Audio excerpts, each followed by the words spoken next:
My finger was resting on a light switch that wasn't mine, in a house that wasn't mine, watching a house that was. Through the front window across the lawn, I could see my mother lift a glass of champagne. 50 guests stood around her in their nice clothes, waiting for the toast. A banner hung over the fireplace that said, "Welcome home," in gold letters. On the television behind her, a slideshow of Paris and Florence and Mykonos played on a loop, sunsets and rooftops, and the two of them smiling with the whole world at their feet. She had no idea that a dark blue sedan had just parked at the corner. She had no idea that a woman in a gray blazer was walking up our driveway with a folder under her arm, or that 2 officers were following 3 steps behind.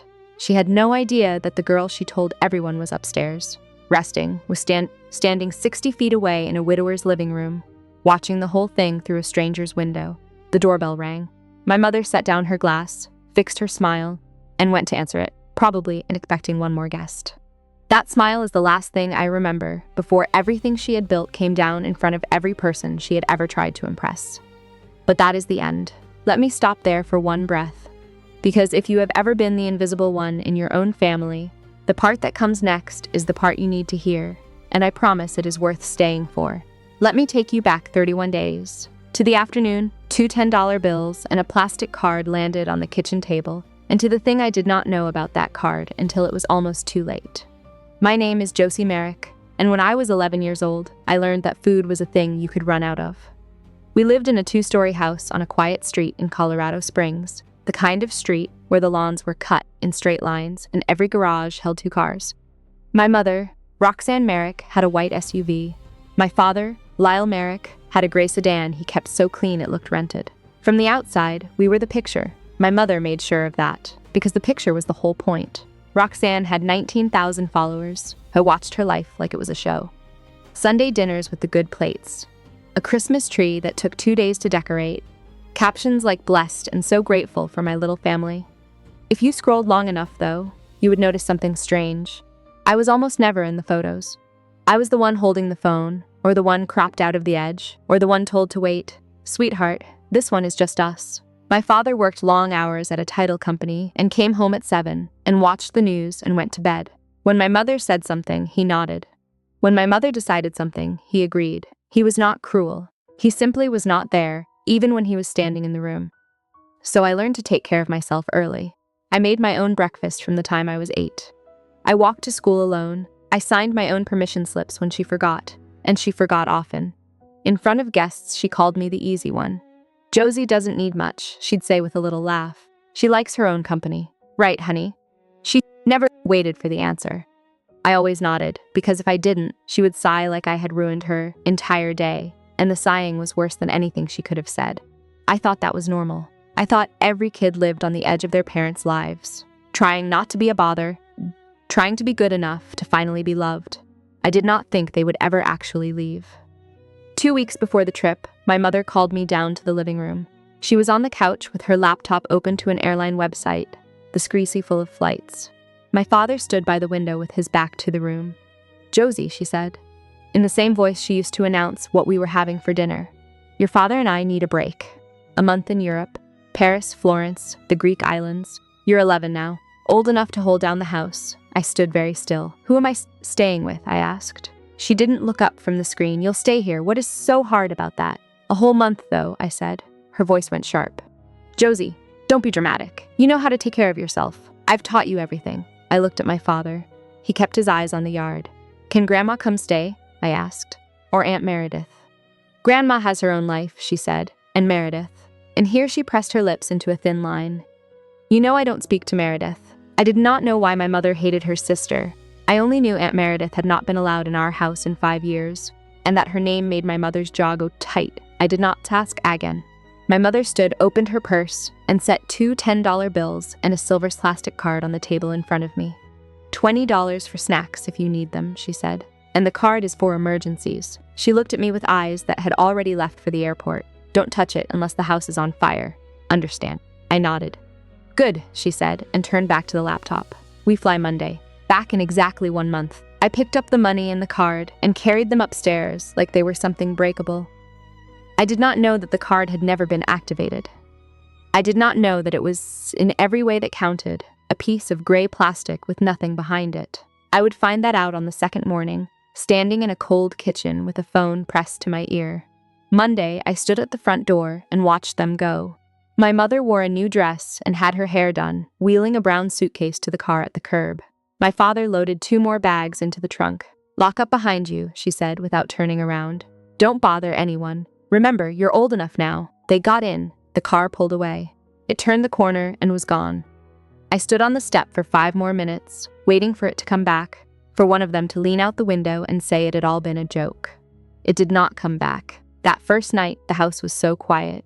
I could hear the refrigerator humming, and the clock ticking in the hall, and the wind pushing at the windows. I lay in bed with my eyes open until 3 in the morning, listening to a house that had never felt so big. The next morning, I opened the refrigerator and found half a carton of milk, 3 eggs, a loaf of bread 2 days past the date, and a couple of jars of sauce. No meat, no vegetables, nothing that added up to a meal. I put the 2 $10 bills on the counter and did the math the way my grandmother had taught me to do math. Out loud and slow. $20, 30 days. That was 66 cents a day. Maybe, I told myself, I could just eat less. I took out the card and tried to order a pizza online because a pizza felt like the kind of thing that would prove everything was fine. I typed in the number. I hit confirm. Declined. I tried again. Declined. I called the number printed on the back and followed the little robot voice through its menu until it told me, in a flat and pleasant tone, that this card had not been activated and that I should contact my bank for assistance. I was 11. I did not have a bank. I stood there holding a dead card in one hand and $20 in the other, and somewhere across an ocean my parents were checking into a hotel. On the 3rd day, I walked to the grocery store at the end of the street and stood in the aisle doing math again.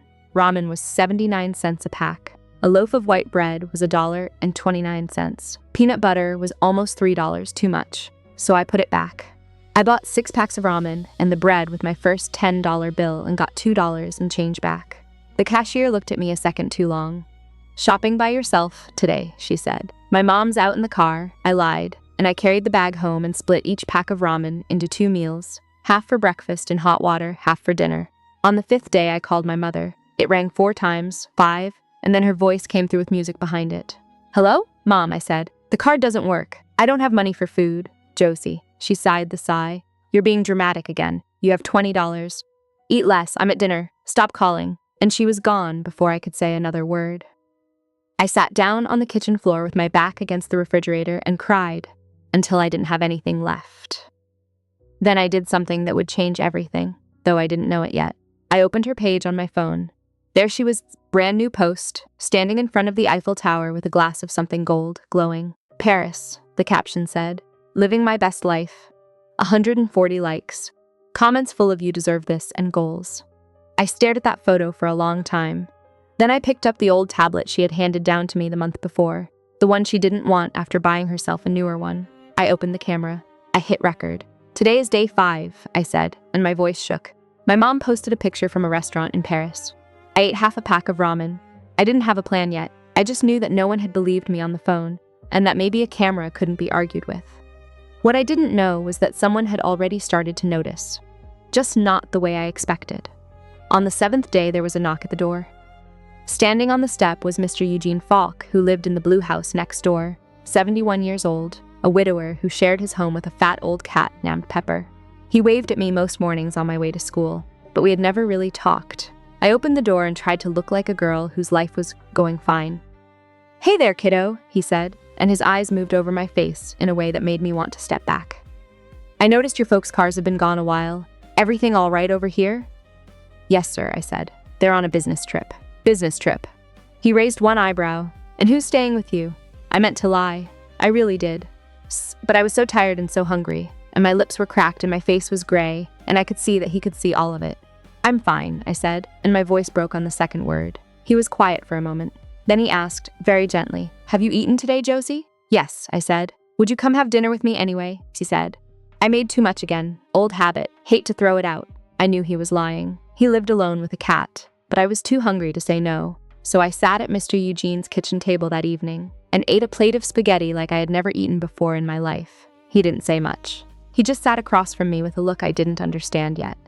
When the plate was empty, he said, "Where are your parents, really?" And I told him, all of it. Europe, 1 month, $20, a card that didn't work.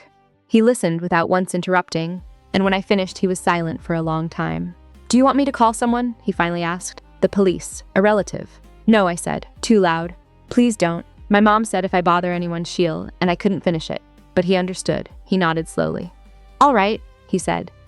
"I won't call anyone, but I'm going to feed you every day, no arguments. And Josie, if things keep on like this, you write it all down. Dates. What you ate. What was said.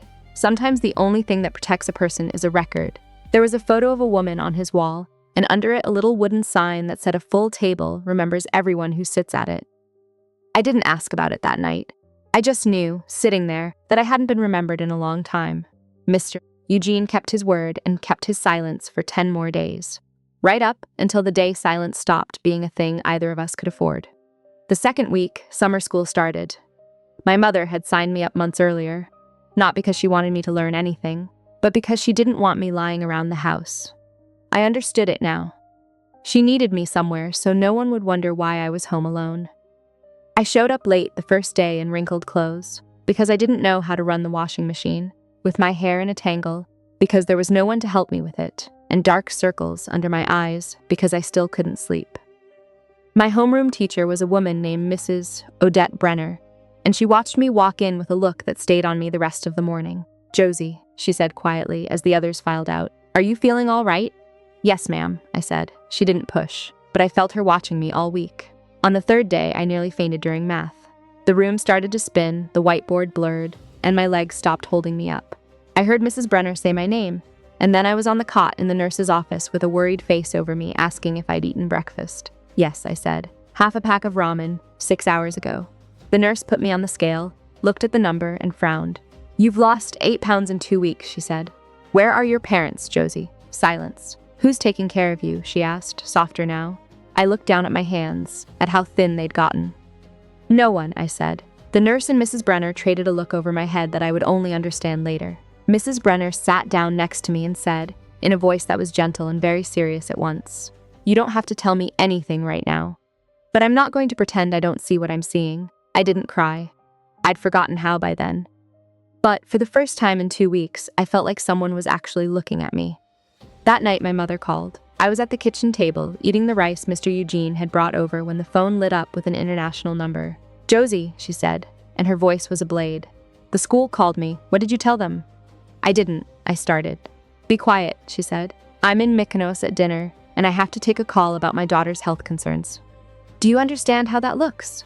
"Mom," I said. "I'm hungry. You're being dramatic," she said, and now she was almost shouting. "You have money. You have food. You have everything, and you still find a way to embarrass me." "The card doesn't work," I said. "You knew it didn't work." There was a pause, and then her voice dropped into something colder than shouting. "Listen to me. If you tell anyone anything, the school, the neighbors, anyone, I'll send you to boarding school the second I'm home. You won't live here. You won't see anyone you know. Do you understand me?" "Yes," I whispered. "Good," she said. Somewhere behind her I heard my father say something, but he didn't take the phone. He didn't ask if I was okay. "Don't call again," she said. "I'm trying to relax," and she hung up. I set the phone down with a shaking hand and opened her page one more time. New photo, the two of them in front of a Greek sunset, glowing. "Sunset with my love," it said. I picked up the tablet, I hit record. My voice wasn't shaking this time, it was flat and empty. "My mom just called," I said. "She said she'll send me away if I tell anyone." She said, "I'm being dramatic." I looked straight into the little lens. "I'm not being dramatic. I'm starving, and she doesn't care."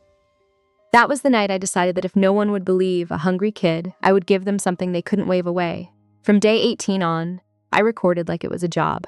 Every morning I woke up, picked up the tablet, and filmed. I opened the refrigerator and pointed the camera inside. 2 eggs. Ran out of milk yesterday. I filmed the bathroom scale.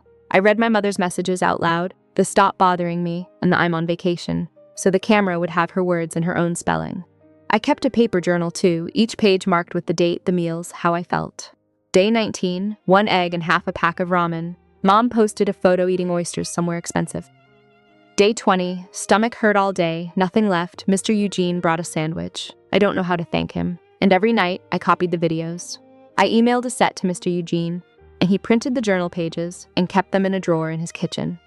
Because, he said, a thing that lives in only one place can be made to disappear, and a thing that lives in 3 places cannot.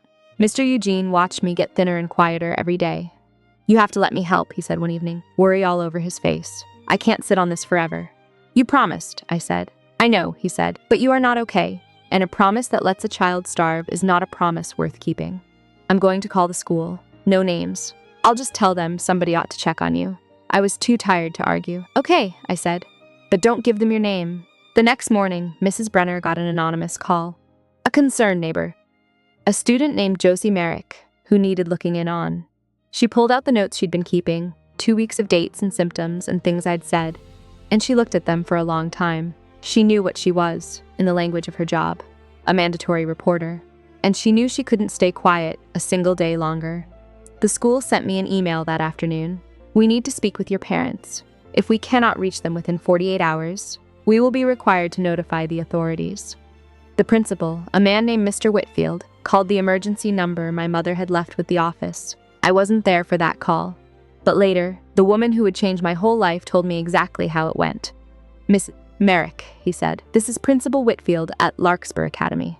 Yes, my mother said, in her warm, concerned mother voice. Did Josie do something? We're worried about her health, he said. She's showing signs of malnutrition. Oh, my mother said, with a little laugh. Josie is such a dramatic child. Very imaginative. There's a sitter with her, of course, Mrs. Delaney. She comes every day. Wonderful, he said.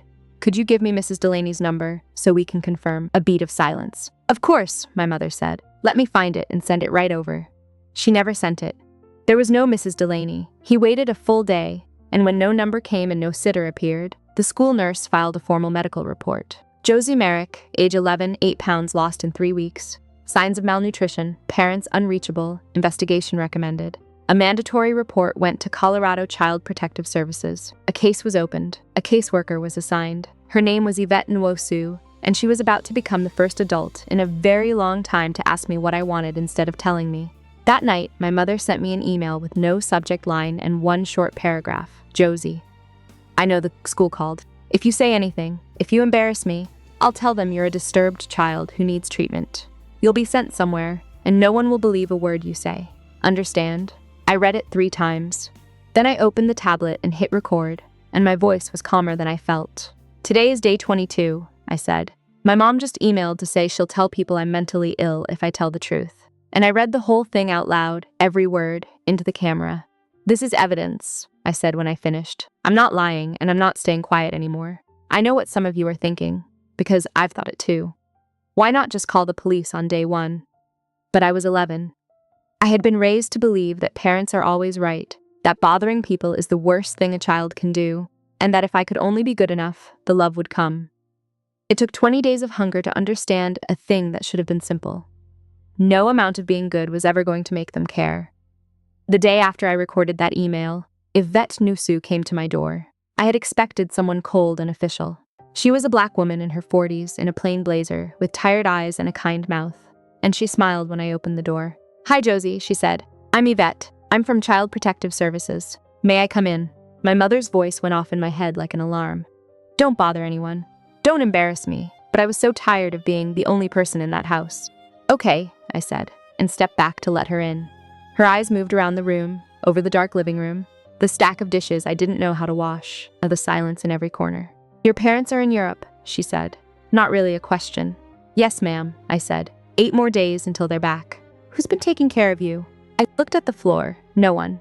She didn't gasp or shake her head. She just took out a small notebook and wrote something down. Can I see the kitchen? She asked. I walked her to it. She opened the refrigerator, nearly empty except for the heel of a loaf of bread Mr. Eugene had brought. She looked at that trash can and the nest of ramen wrappers in it. She looked at me, at how thin and gray I was. Josie, she said softly, is there anything you'd like to show me? I don't know why I trusted her. Maybe because she was the first grown-up who asked instead of assumed. I went to my room and came back with the tablet. I've been recording, I said, every day, in case nobody believed me. She took it and pressed play on one of the videos. Me in front of the empty refrigerator, reading the date, my voice shaking, and when it ended, she looked at me for a long moment. You're very brave, she said. These are important. And then she asked me a question no adult had ever asked me. Josie, do you want to be safe? For the first time in my life, I said it out loud. Yes. She called my mother the next day. I wasn't in the room, but she told me afterward. She said, this is Yvette Nwosu with Colorado Child Protective Services.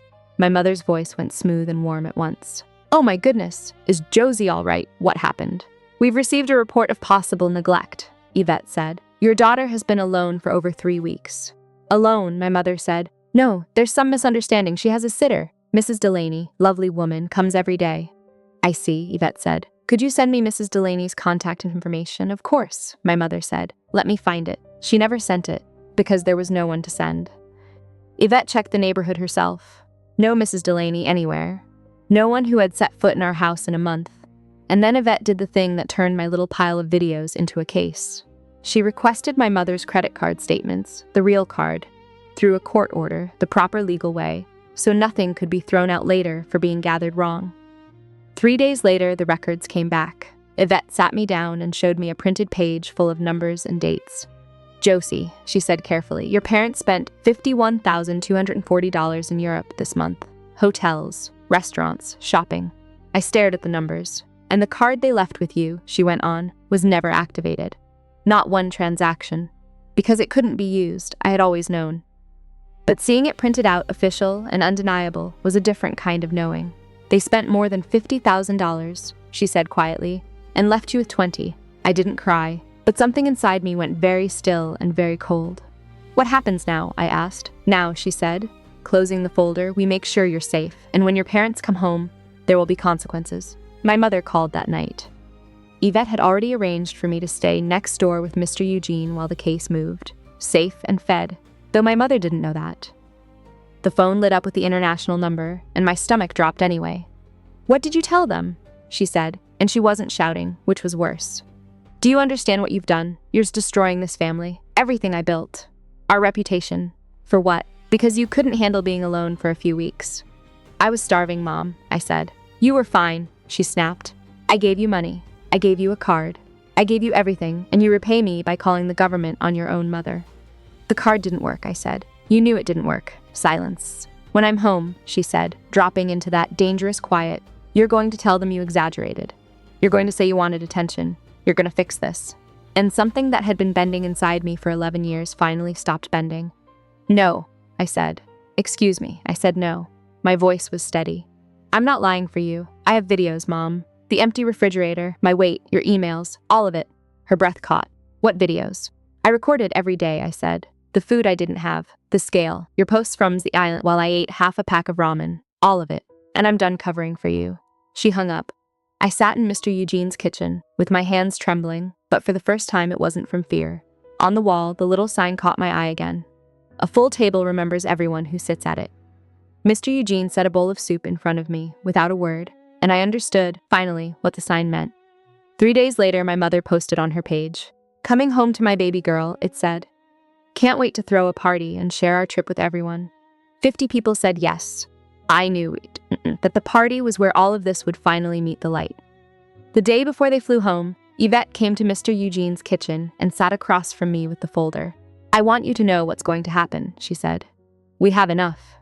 Your videos, the medical reports, the credit card statements, your mother's own emails.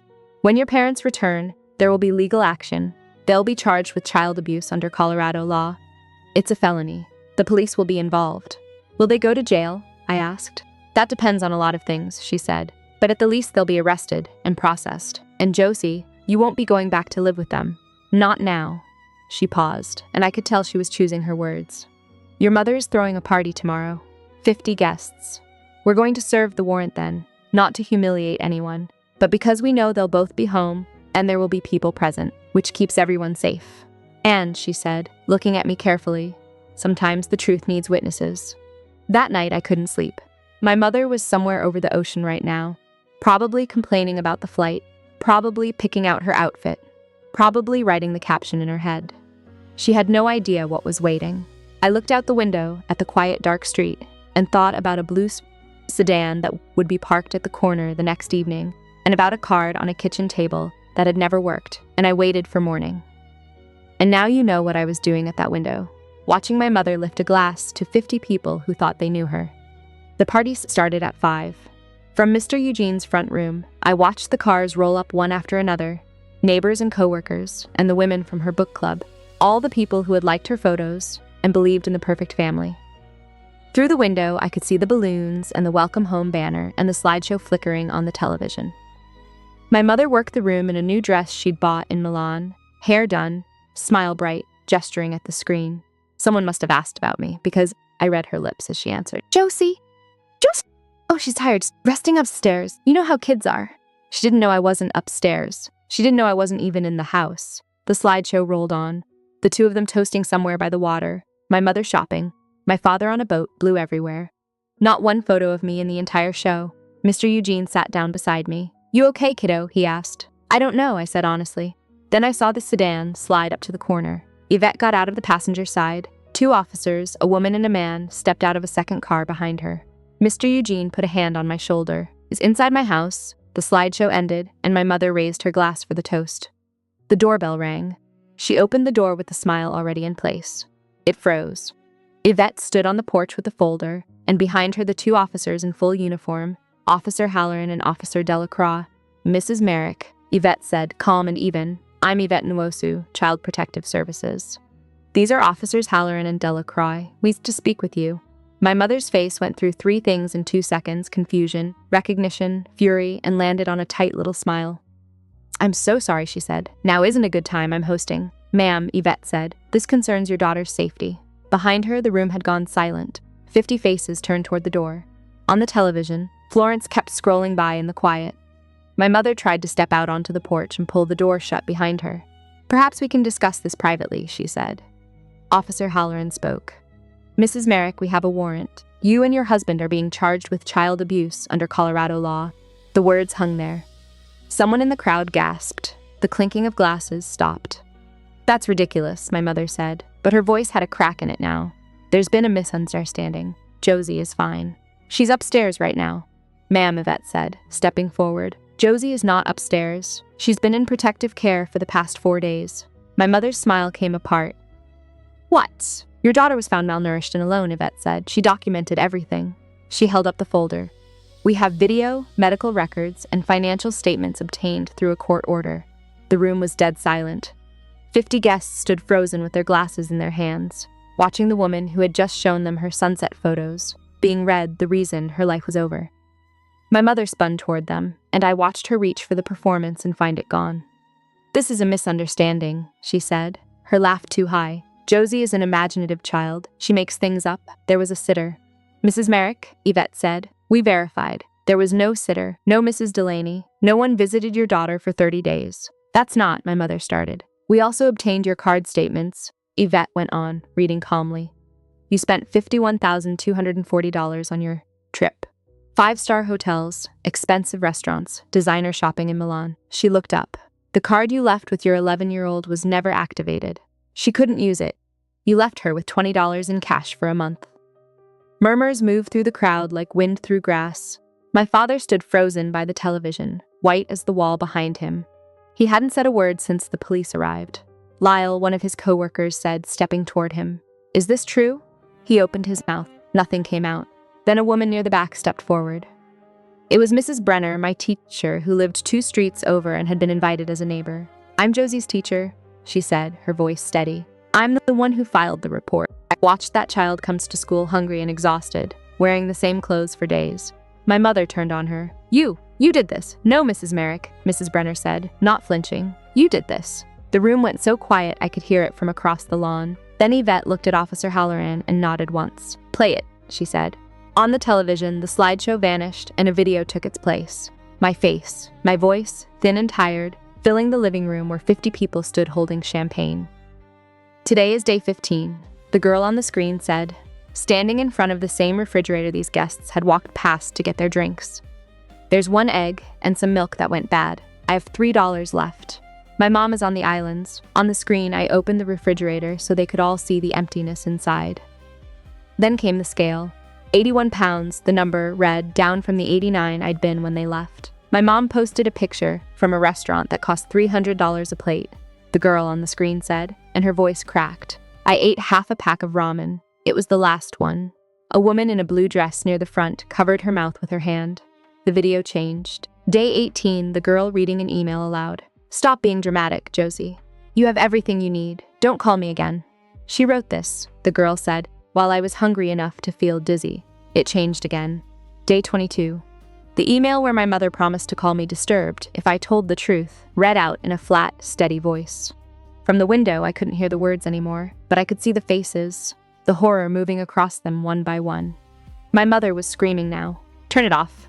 She's lying. She's Mrs. Merrick," Yvette said, cutting through it. "These were recorded by your daughter on the tablet you gave her. They're time-stamped. They match the medical records. They are evidence."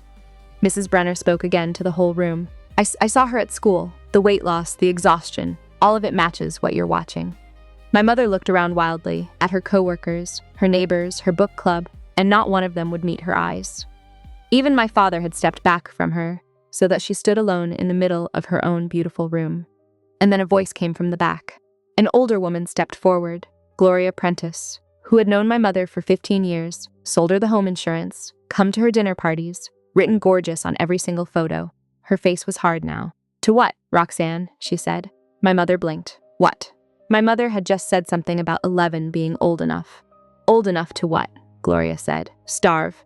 Feed herself on $20 for a month while you ate oysters on an island."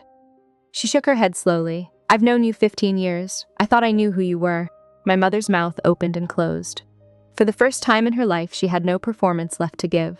Officer Delacroix stepped forward with the handcuffs. "Ma'am, sir, you need to come with us now." He read them their rights while the video kept playing on the television. My own voice narrating the end of the party. My mother's legs nearly went out from under her. My parents blamed each other on the way to the door, her hissing that he never paid attention, him saying in a cracked voice that the trip was her idea. She said the girl would be fine, that she was old enough, and neither of them once said my name. They walked my parents out the front door in handcuffs. Not dragged, not screaming, just walked. My mother's face was blank, like she'd left her body somewhere between the living room and the porch. My father kept his head down. The guests parted to let them through, and no one said goodbye, and no one stepped forward to say there must be a mistake. Out on the street, the neighbors had come onto their porches, because word travels fast on a quiet street, and they watched in silence as my parents were guided into the back of the police car. Through the window, I saw my mother pause for 1 second and look up at the house, at the welcome home banner still hanging behind the glass, at everything she was about to lose. Then a hand guided her head down, and she was gone into the back seat, and the car pulled away, and I watched the red lights until they turned the corner and vanished. Mr. Eugene didn't say anything. He just kept his hand on my shoulder. Before I tell you what happened after, I want to say one thing to whoever needs it. People ask me if I regret it. She was still my mother, they say. And the answer is no, I didn't destroy my family. My mother did that long before I ever opened my mouth. I just stopped covering for her. If you are somewhere right now, wondering whether you have the right to speak up about the people who were supposed to protect you, the answer is, yeah, you do, and it always was. If this story has reached something in you, follow along, because the part where a life gets rebuilt matters just as much as the part where one falls apart.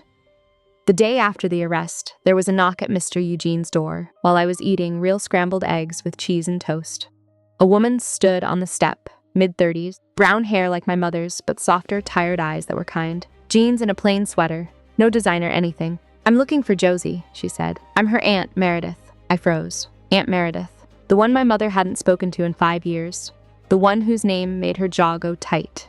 Eugene looked at me, and I nodded. Meredith stepped in, and the moment she saw me, her eyes filled. "Oh, sweetheart," she said, and crossed the room and wrapped her arms around me. I'm so sorry I didn't come sooner. I didn't know it was this bad." I stood stiff at first, because I wasn't used to being held. Then something gave way and I hugged her back. "How did you know?" I asked, into her shoulder. "Your teacher found my number in an old emergency contact file," she said. I drove straight through. We sat at the table, and she held my hands while she talked. "Your mom and I stopped speaking 5 years ago," she said. "Do you know why?" I shook my head. "Because I told her the truth," she said, "that she cared more about how the family looked than about actually loving you. She didn't want to hear it, so she cut me out." She squeezed my hands. "What happened to you is not your fault, Josie. Your mother was wrong.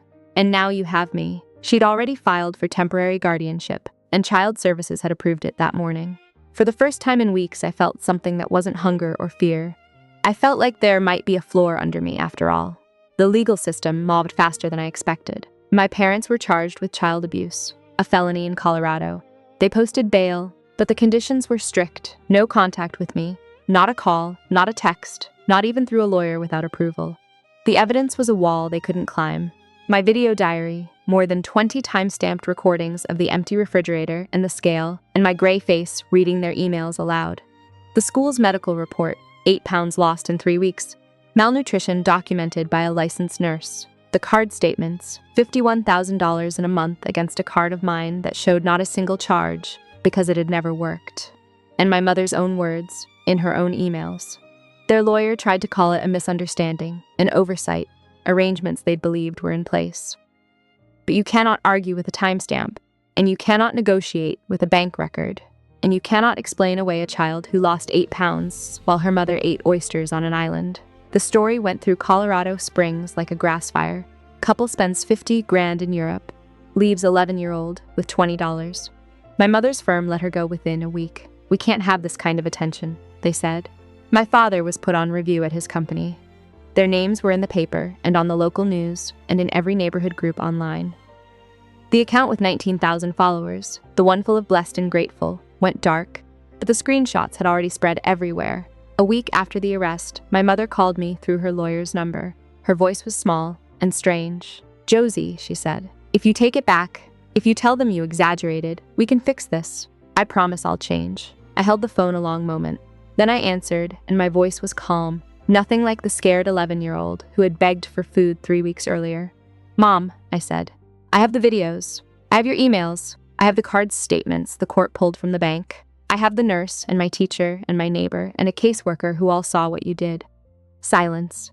"You had a month to change," I went on. "Every time I called, you told me I was being dramatic. You threatened to send me away. You spent $50,000 on yourself while I ate half a pack of ramen a day. Josie, I'm not finished," I said, and the words came from somewhere that had been quiet for 11 years. "You didn't forget to activate that card. You didn't forget to find someone to watch me. You just didn't care. I wasn't part of the trip. I wasn't part of the photos. Because to you, I was never really part of this family." I heard her breath catch. "I don't hate you, Mom," I said, and I meant it, because hate would have taken energy I didn't have. "But I won't lie for you, and I won't talk to you again until I'm 18 and can decide for myself." "Josie, please, goodbye, Mom." And I hung up. My hands were shaking, but not from fear. From something that felt, for the first time, like standing up straight. Meredith was in the doorway. She'd heard all of it. "I'm proud of you," she whispered. "That was the hardest thing, and you did it." That was the last time I heard my mother's voice for 7 years. 6 months later, there was a hearing. I wasn't there. Meredith and Yvette agreed. It was better for me to wait at home and hear the result than to watch my parents stand in front of a judge. But Yvette told me everything. My parents took a plea to avoid a trial, on their lawyer's advice, because the evidence was too strong and the public feeling too against them. The sentence was 3 years of probation, 250 hours of community service, and a felony conviction that would follow them the rest of their lives. But that wasn't the real punishment. The judge terminated their parental rights. "Parents have a sacred duty to protect their children," the judge said, according to Yvette. "You chose a luxury vacation over your daughter's safety. You left an 11-year-old alone for 30 days with $20 and its card you knew did not work. This court cannot in good conscience return this child to your care." Meredith's guardianship became permanent that same day. My mother cried in the courtroom, not quiet tears, but heaving sobs, and Yvette said it didn't feel like remorse so much as grief for her reputation, for the life she'd built on likes and dinner party compliments.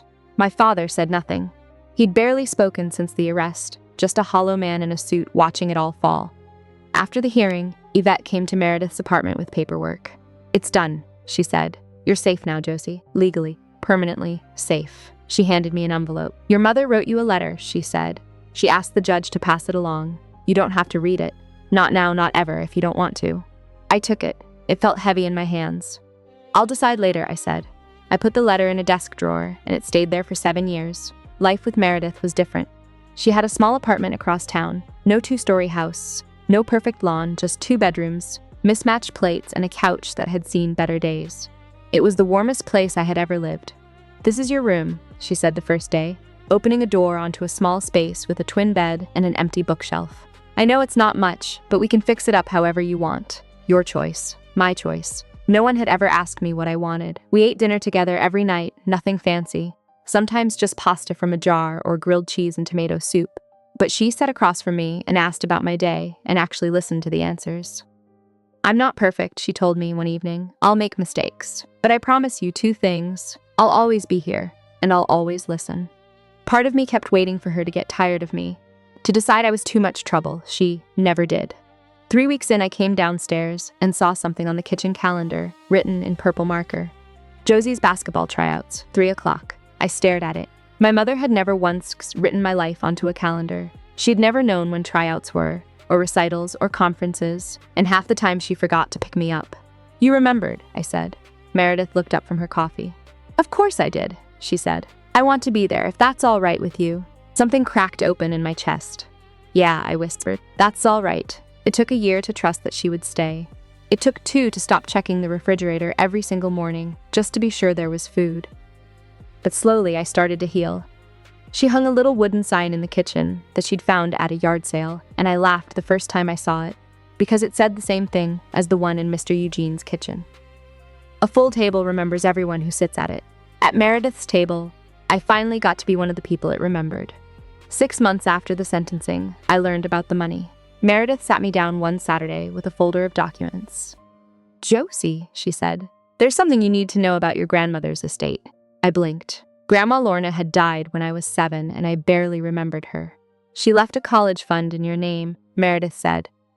"Your parents couldn't touch what she set aside, but they were supposed to manage it for you until you turned 18. She opened the folder. As part of the case, the court moved that fund into a trust it supervises directly, run by an independent trustee, not by me and not by anyone in the family. Neither your mother nor your father can reach it, and neither can I. It's yours, for college, for your future, and no one can spend a cent of it without the court's approval until you're an adult." I looked at the number on the page. It was more money than I'd ever imagined. I thought about the shopping in Milan and the 5-star hotels and the $50,000 while I rationed ramen, and I asked, quietly, could they have used this before? Meredith hesitated. "The main part was protected," she said, "but they'd had some access to the interest. And," she sighed, "let's just say the court reviewed everything and put it somewhere they can never reach again." That was when I understood something my grandmother must have known. You do not leave what matters in the hands of the people who have already shown you they can't be trusted with it. You give it to someone whose only job is to guard it. By the time I was 13, I had clear boundaries, no direct contact with either of them. Everything went through Yvette or a lawyer. My therapist, Dr. Estelle Marchetti, whom Meredith had found for me, helped me understand why. "You're not punishing them, Josie," she said in one of our sessions. "You're protecting yourself. There's a difference." "But she's my mother," I said, picking at the edge of the couch. "Isn't there some rule that says I have to forgive her?" Dr. Marchetti leaned forward. "Forgiveness isn't something you owe anyone," she said. "It's a choice you make for yourself when you're ready, if you're ever ready. And even if you forgive someone one day, that doesn't mean you have to let them back into your life. Forgiveness isn't a ticket back in. It's just setting down a weight you've been carrying, for your own sake."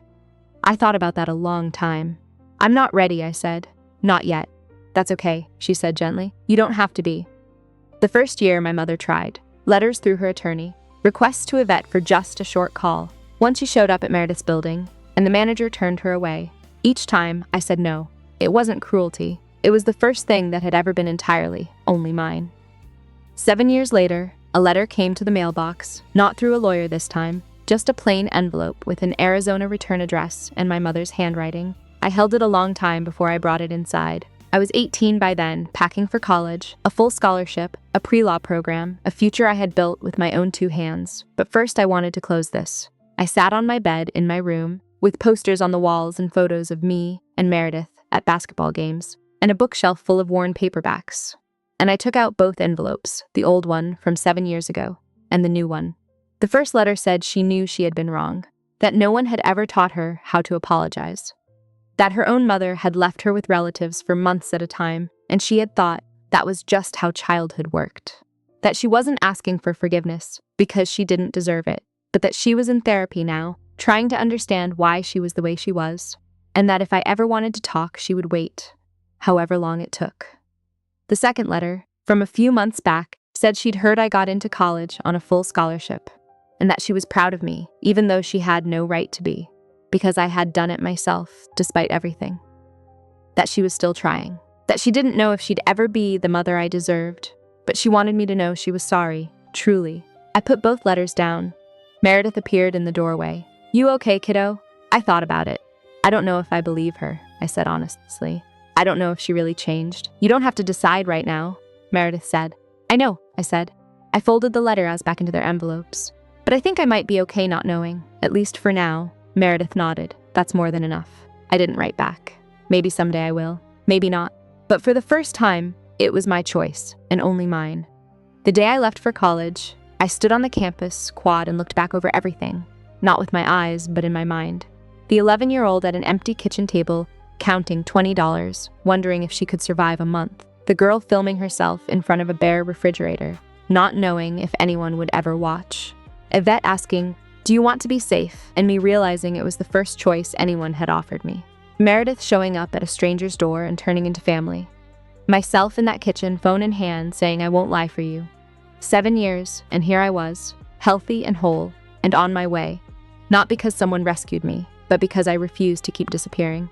I had been taught that speaking up was betrayal, that silence was loyalty, that good children don't make trouble. It took starving alone in my own house to learn the truth.